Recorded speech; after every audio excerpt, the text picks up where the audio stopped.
जोंनि सासे स्टाफखौहाय खुख्रिजोंहाय खर'आव दाननानै होयो ओमफ्राय आरो खारनो सेस्था खालामदोंमोन दानखांनानैहाय ओमफ्राय दंफाङाव सौदावनानै गोलैहैनानै ओमफ्राय जोंनि मानसिया बेखौ हमनो मोनबाय जाय बिथांनि मुङा जाहैबाय अनन्त बसुमतारी अक्सिगुरि गामिनि अनन्त बसुमतारीखौ जे बिथांमोना दाय गैयालासे जे बिनि आखायाव जेबो गैयामोन जे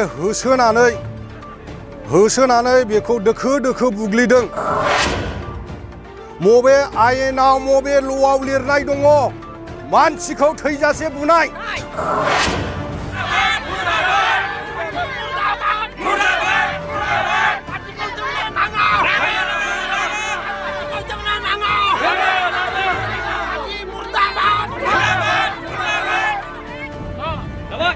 सोर सैथो सोर नंखाय माबा मोनसे थाखोमानाय बाथ्रा दं नामा रायमोना माहारियारि हाग्रामानि जालांनाय जाथायनि सायाव? रायमोना माहारियारि हाग्रामायाव हाग्रा बिफान आरो अक्सिगुरि ओनसोलनि थागिबि सुबुंफोरनि गेजेराव दुंहाव थासारि।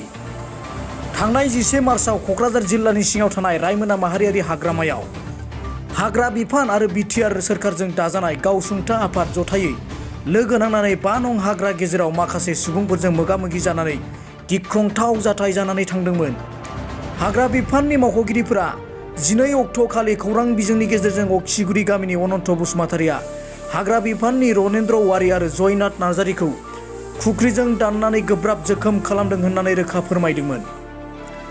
नाथाय दिनै अक्सिगुरि गामिनि सुबुंफोरा रायमोना हाग्रा बिफाननि संरैखानि हेंथा खुद्रिनानै दिनै अनन्त बसुमतारीनि सायाव फोनांनाय दाया नंखाय होननानै फोरमायदों आरो फाव फान्दायनानै अनन्त बसुमतारीखौ दोखो दोखो बुदों होननानै अजद दैखांदों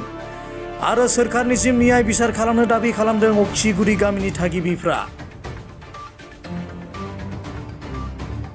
एनजिअ आरो फेरेंगा ग्रुप दानानै होनाय जे बिथांमोना जे आंनिनो बिब'नि बिसाज्ला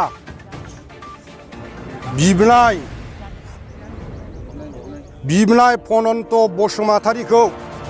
जे बिथांमोना दाय गैयालासे जे बिनि आखायाव जेबो गैयामोन जे